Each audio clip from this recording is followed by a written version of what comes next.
আসসালামু আলাইকুম প্রিয় দর্শক, আমি আজকে দেখাবো ইন্ডাকশন চুলার পাওয়ার যদি না পায় তাহলে আপনারা কীভাবে রিপেয়ার করবেন। তো চলেন কথা না বাড়িয়ে মূল ভিডিওতে যাওয়া যাক। আমি আগে আপনাদের প্রবলেমটা দেখিয়ে দিই।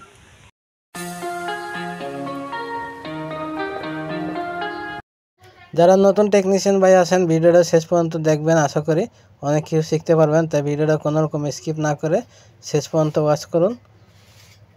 তাই পাওয়ার কর্ডটি লাগিয়ে দিয়েছি, দেখতে পাচ্ছেন এখানে ডিসপ্লেতে কোনো আলো নাই, পাওয়ার অন হয় না।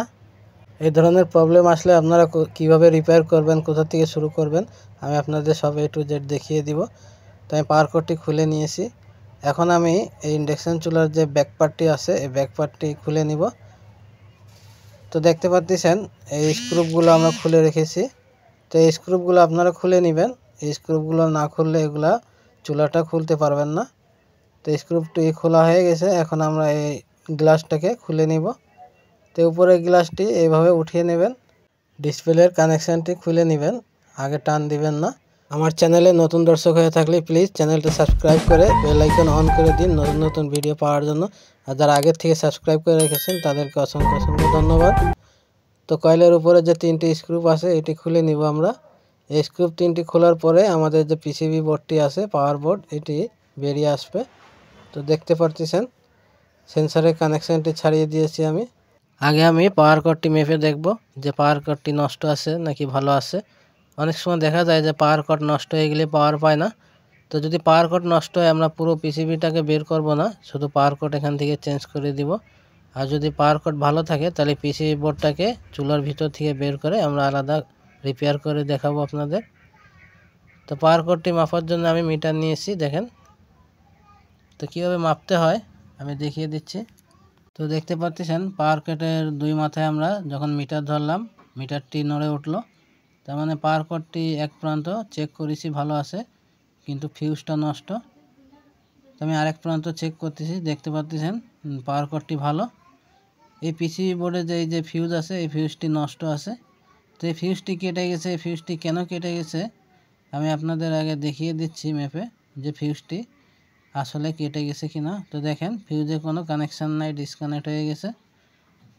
তো ফিউজটি কেটে যাওয়া মানে পিসিবি বোর্ডে কোনো ফল্ট আছে। পিসিবি বোর্ডের যে ফিউজটা এইভাবে কিন্তু নিজে নিজেই কেটে যায় না, কোনো দিকে যদি শর্ট হয়ে যায় তাহলে কিন্তু ফিউজটি কেটে যায়। তো এই ধরনের প্রবলেম আপনারা কীভাবে সলভ করবেন এবং কীভাবে চেক করবেন আমি দেখিয়ে দেব। ভিডিওটা শেষ পর্যন্ত ওয়াচ করবেন। কোনোরকম যদি আপনারা টানেন বা স্কিপ করেন তাহলে কিন্তু কিছু বুঝতে পারবেন না।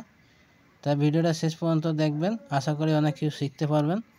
তো পিসিবি বোর্ডটা আমরা এই বডির থেকে বের করে আলাদা করে নিব, কারণ এই বডির ভিতরে কাজ করতে অনেক সমস্যা হয়। তাই আমরা আগের কাজের সুবিধার জন্য আমরা এই পিসিবি বোর্ডটাকে আলাদা করে নিচ্ছি। দেখতে পাচ্ছেন এই বডি থেকে আলাদা করে নিব, নেওয়ার পরে আমরা কাজ করব ইনশাআল্লাহ। কাজগুলো ভালোভাবে মনোযোগ দিয়ে দেখলে শিখতে পারবেন। তো আমি এখানে মিটার ব্যবহার করব আবারও। তো দেখেন এই কয়েলটা খুলে নেবেন, খুলে কয়েলটা পিসিবি বোর্ড থেকে আলাদা করে নেবেন, তাহলে আপনার পিসিবি বোর্ডের কাজ করতে আরও সুবিধা হবে। অনেক সময় দেখা যায় বারবার পিসিবি বোর্ডটা উল্টাতে হয়, ঘোরাতে হয়। সেজন্য এই যে কয়েলের যে কানেকশানের লিডের যে তার, এই তারটা কেটে যায়, ভেঙে যায়। এজন্য এই যে পিসিবি বোর্ড থেকে কয়েলটাকেও আমরা আলাদা করে নিলাম। এই যে ফিউজ, এই ফিউজটা এখন আমি দেখাবো কি কি কারণে মার খেতে পারে। তো এই যে পাশে আইসি, ক্যাপাসিটার, ডায়েট এবং এই যে মসফেট এবং এই যে ডায়েট, বড় ডায়েট, এই বড় ডায়েটটা শর্ট হলে ফিউজ কিন্তু কেটে যায়। তো ফিউজটা দেওয়া এই জন্য, এই যে কোথাও কোনো শর্ট হলে পিসিবি বোর্ডে ফিউজটা কেটে যাবে। তো ফিউজ লাগানোর আগে অবশ্যই আপনি আগে মসফেটটা চেক করবেন। তো দেখতে পাচ্ছেন মসফেটটা ফুল শর্ট দেখাচ্ছে। তো ডাইরেক্টলি শর্ট, আমি কিন্তু মিটারটি ঘুরিয়ে এদিক সেদিক দিয়েও দেখতেছি যে ঠিক আছে কিনা। দেখতে পাচ্ছেন শর্ট হয়ে গেলে কিন্তু আপনি যেদিকে মিটার ঘুরাবেন সেদিকেই দেখাবে শর্ট। দেখেন এই ডায়েটটি ভালো আছে, মসফেটটি শর্ট হওয়ার কারণে কিন্তু ফিউজটি কেটে গেছে। তো এই মসফেট চেঞ্জ করার আগে অবশ্যই মসফেটের সাথে যে হিটচিন লাগানো আছে, হিটচিনের যে স্ক্রুপগুলো আছে পিসিবি বোর্ডের সাথে লাগানো, এগুলো খুলে নেবেন। তো আমি এগুলো খুলে নিচ্ছি, নাহলে আপনি মসফেট চেঞ্জ করতে পারবেন না। তো এই ধরনের প্রবলেম হলে আপনারা নিজেরাও বাসায় বসে ইন্ডাকশান রিপেয়ার করতে পারেন যারা নতুন টেকনিশিয়ান ভাই আছেন। তো দেখেন এই মসফেটটি আমি এখন খুলে নিব। মসফেটটি খুলে আপনারা আগে চেক করবেন যে মসফেটে কত নম্বরে মসফেট লাগানো আছে, সেই নম্বরের মসফেটে আইনে আপনারা লাগিয়ে দিবেন।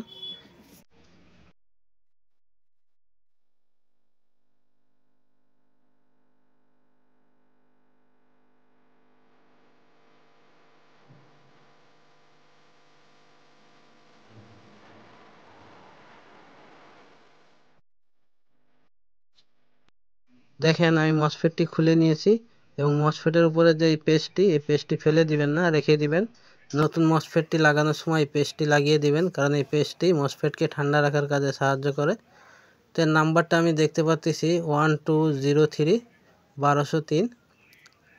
তো আমি আবারও আপনাদের মেপে দেখিয়ে দিচ্ছি যারা নতুন টেকনিশিয়ান ভাই আছেন কীভাবে ট্রানজিস্টরগুলো বা মসফেটগুলো চেক করবেন। দেখেন ফুললি শর্ট, এরকম যদি মিটার শো করে তাহলে মনে করবেন যে এই মসফেটটি টোটালি শর্ট হয়ে গেছে, এটি নষ্ট।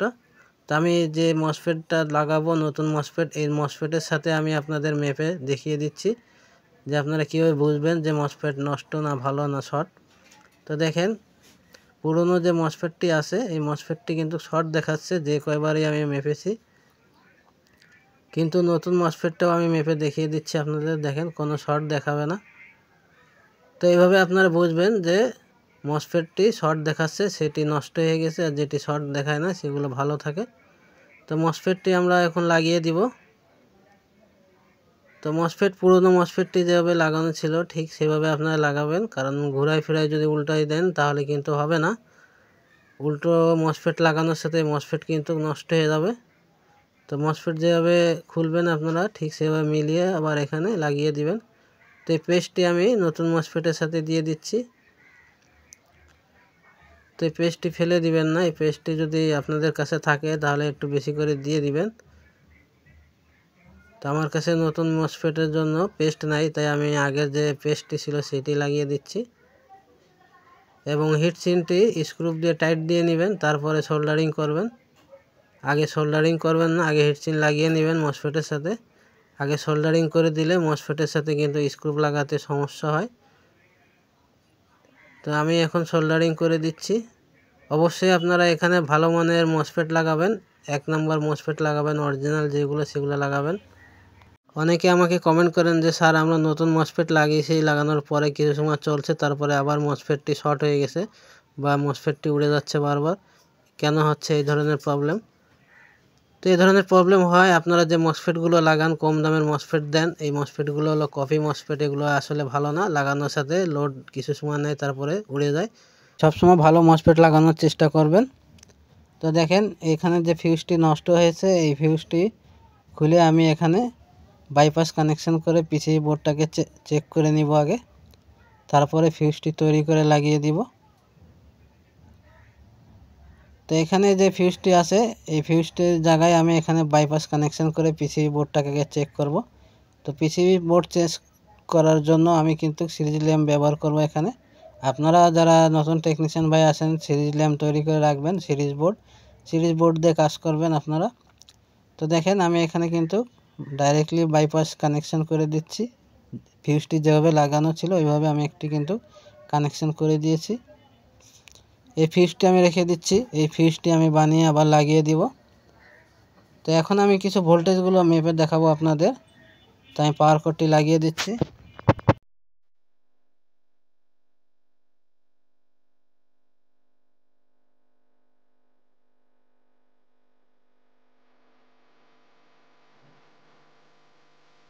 মিটারটি আমি 250 ভোল্ট এসি রেঞ্জে সিলেক্ট করে রেখেছি। 200 দেখেন আমাদের 220 ভোল্ট ইন হচ্ছে, মিটারের দিক ফলো করেন। এখন আমরা ডিসিতে সিলেক্ট করে নিব। তো ডিসি 1000 ভোল্টে সিলেক্ট করে রেখেছি। আমাদের এখানে ডিসি 300 থেকে 320 ভোল্ট আউট হবে।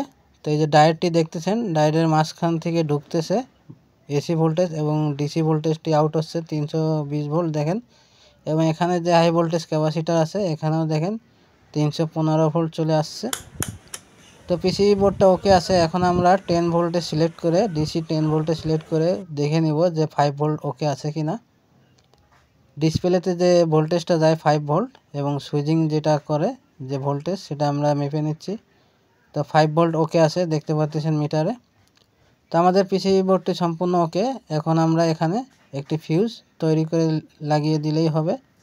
তো যে ফিউজটি এখানে ছিল সেই ফিউজটি আমি তৈরি করে সুন্দর করে লাগিয়ে দিব। তো ফিউজ তৈরি করা খুবই সহজ। এই ফিউজটি কীভাবে আপনারা ঠিক করবেন আমি আপনাদের দেখিয়ে দিচ্ছি। তো এই নষ্ট ফিউজটি আমি এখানে লাগিয়ে দিচ্ছি। আমার কাছে নতুন ফিউজ নাই, না হলে আমি নতুন ফিউজটি লাগিয়ে দিতাম। আপনাদের কাছে যদি নতুন ফিউজ থাকে তাহলে নতুন ফিউজ লাগিয়ে দিবেন। আর যদি ফিউজ না থাকে তাহলে এই ফিউজটি কীভাবে রিপেয়ার করবেন আমি আপনাদের দেখিয়ে দিচ্ছি এই ভিডিওয়। তো দেখতে পাচ্ছেন এই ফিউজের উপরে যে কভারটি আছে, ব্লেড দিয়ে কভারটি কেটে নেবেন। তো আমি এটি কেটে নিচ্ছি।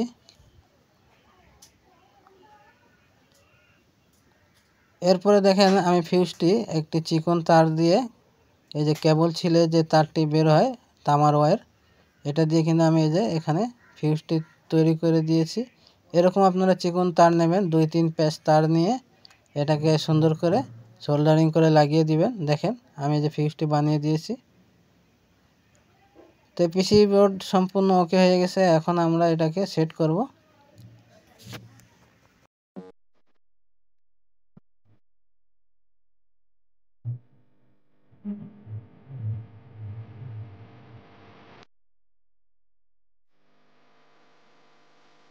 ইন্ডাকশন চুলা রিপেয়ারের জন্য আসলে এই ফ্যানগুলো পরিষ্কার করে দিবেন এবং ফ্যানের যে জায়গাগুলো আছে ছিদ্রগুলো, এগুলো অনেক সময় ধুলো ময়লা যে জাম হয়ে যায়, এগুলো অবশ্যই আপনারা পরিষ্কার করে দিবেন, তারপরে চুলাগুলো সেট করবেন। তো দেখেন আমি সুন্দর করে ফ্যান পরিষ্কার করে দিয়েছি এবং ফ্যানের যে জায়গা ছিল ছিদ্রগুলো এগুলো পরিষ্কার করে দিয়েছি। এগুলো পরিষ্কার থাকলে এখান থেকে সুন্দরভাবে বাতাসটি প্রবেশ হবে এবং এই বাতাসে পিসিবি বোর্ডটাকে ঠান্ডা রাখবে এবং মসফেটটা ঠান্ডা থাকলে মসফেটটি দীর্ঘস্থায়ী চলে। তো দেখতে পাচ্ছেন আমি পিসিবি বোর্ডটি এখন সেট করে দিচ্ছি। তো আমাদের কাজ প্রায় শেষ। আপনারা যারা শেষ পর্যন্ত দেখতেছেন ভিডিওটা, আশা করি মনোযোগ দিয়ে দেখলে অনেক কিছু শিখতে পারবেন।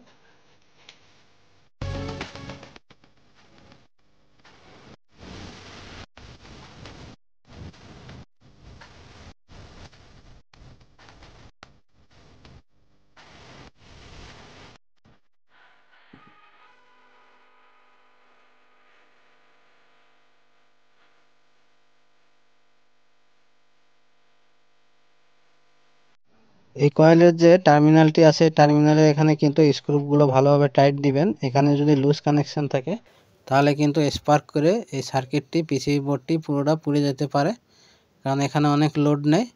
তো অবশ্যই আপনারা এখানে কোনো রকম লুজ কানেকশন রাখবেন না, ভালোভাবে টাইট দিয়ে দিবেন। কয়েলের সাথে যে সেন্সারের তার আছে এটি অবশ্যই লাগিয়ে দিবেন, না হলে চুলা অন করলে E0 প্রবলেম আসতে পারে। তো আমি সব স্ক্রুগুলো লাগিয়ে দিচ্ছি। এরপরে আমি ফ্যানের যে কানেকশানটি আছে এই ফ্যানের কানেকশানটি লাগিয়ে দিব। এখনও যারা আমার চ্যানেলটি সাবস্ক্রাইব করেনি প্লিজ চ্যানেলটি সাবস্ক্রাইব করে বেল আইকন অন করে দিন সবার আগে নতুন ভিডিও পাওয়ার জন্য।